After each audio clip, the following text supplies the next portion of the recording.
Hello बच्चों। बेटा last class में मैंने आपको कंपनी की फॉर्मेशन सिखा दी थी, यानी फॉर्मेशन ऑफ अ कंपनी कैसे होती है बेटा, वो मैंने आपको स्टेप्स सिखा दिए थे और वो मैंने आपको करवा भी दिया था। आज बेटा हम कंपनी का दूसरा पार्ट करेंगे जिसमें हम कंपनी की कुछ मेरिट्स और कंपनी की डीमेरिट्स की बात करेंगे। ठीक है, देखिए अब हमें जल्दी चैप्टर खत्म करना है। कंपनी की मेरिट्स एंड कंपनी की डीमेरिट्स की आज हम बात करने जा रहे हैं। सबसे पहले कंपनी की जो सबसे पहली मेरिट है बेटा, मेरिट मतलब फायदा, वो है लिमिटेड लायबिलिटी। वो क्या है बेटा? Limited liability. इस बात से क्या मतलब है बेटा? जो लायबिलिटी है ना फर्म की वो लिमिटेड होती है। लिमिटेड मतलब कैसे समझना बात को। एक फर्म है, उसकी लायबिलिटी लिमिटेड इस वजह से है बेटा क्योंकि कंपनी के अंदर जितने शेयर आपने ले रखे हैं आपकी जिम्मेदारी केवल उतने तक ही है। जैसे मान लो आपने 100 शेयर ले रखे हैं, उनका वैल्यूएशन 10,000 रुपए है, तो कंपनी अगर कल को डूबती है या कंपनी दिवालिया होती है बेटा, तो आपको केवल और केवल 10,000 रुपए ही भरने हैं। तो लिमिटेड लायबिलिटी बहुत फायदेमंद है, क्योंकि लिमिटेड लायबिलिटी से क्या होता है बेटा, क्या नाम है, लिमिटेड लायबिलिटी से ये होता है बेटा कि आपको रिस्क जो है वो लिमिटेड उठाना पड़ता है। जबकि और फर्म्स में क्या है, लिमिटेड लायबिलिटी नहीं होती, उसमें अनलिमिटेड लायबिलिटी होती है और आपको पैसे अपनी जेब से भी यानी पर्सनल एसेट से भी देने पड़ सकते हैं। नेक्स्ट है बेटा कॉन्टिन्यूटी।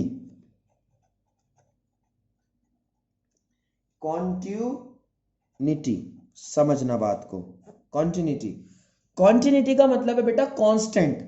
जो फर्म है ना, कंपनी ऑर्गेनाइजेशन है, वो रुकती नहीं है। कंपनी में छोटी मोटी प्रॉब्लम से कोई फर्क नहीं पड़ता, कंपनी चलती रहती है बेटा। क्योंकि कंपनी एक ऐसी एंटिटी है तो जो बहुत ही बड़े लेवल की है और जिसमें छोटी मोटी प्रॉब्लम जो है बेटा वो मैटर नहीं करती। नेक्स्ट है बेटा ग्रोथ। ग्रोथ होती है बेटा, स्कोप होता है ग्रोथ का, यानी कंपनी ऑर्गेनाइजेशन में ग्रोथ का स्कोप है। कैसे बेटा? कंपनी जो है ना उसमें चांसेस है कि ग्रोथ कर सकते हो आप। ग्रोथ कैसे कर सकते हो? क्योंकि बेटा जो फर्म है वो क्या नाम है, बड़े लेवल की है, तो वो और बड़े लेवल की हो सकती है क्योंकि उसमें शेयर होल्डर और भी आ सकते हैं, उसमें इन्वेस्टमेंट और भी बढ़ सकती है, उसमें और भी काम हो सकता है। जबकि क्या नाम है बेटा, और फर्म्स में क्या है, छोटी मोटी प्रॉब्लम आई, ग्रोथ रुक जाती है, ग्रोथ आप कर नहीं सकते, लेवल उसका है नहीं, तो इस वजह से।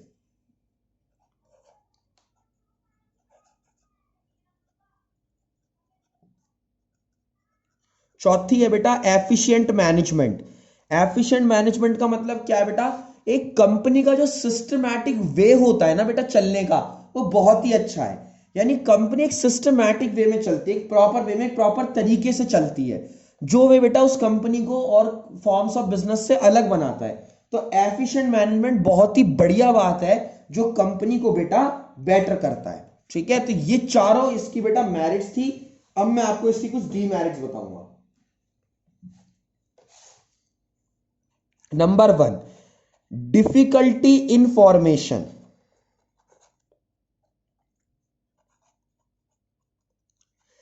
बेटा जो कंपनी ऑर्गेनाइजेशन है ना उसको बनाना काफी मुश्किल है। मुश्किल कैसे? मैंने लास्ट क्लास में आपको प्रोसीजर पढ़ाया था, ऐसा प्रोसीजर किसी का नहीं होता बेटा।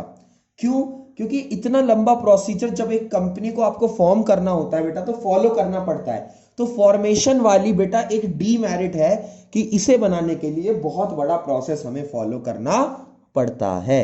नेक्स्ट है बेटा लैक ऑफ सेक्रेसी। सेक्रेसी होता है बेटा जब हमारी इंफॉर्मेशन किसी के पास ना हो तो उसे हम सेक्रेसी कहते हैं। कंपनी में ऐसा नहीं है बेटा, क्योंकि कंपनी में तो अलग अलग लोगों का अलग अलग जगह से पैसा लगा हुआ होता है, वहां पर सेक्रेसी का मतलब ही नहीं बनता। क्यों नहीं बनता? वहां पर सेक्रेसी का मतलब इस वजह से नहीं बनता क्योंकि बेटा वहां की इंफॉर्मेशन आपको सब लोगों को देनी ही पड़ती है।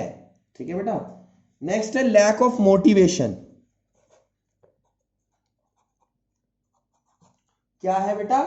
Lack of motivation.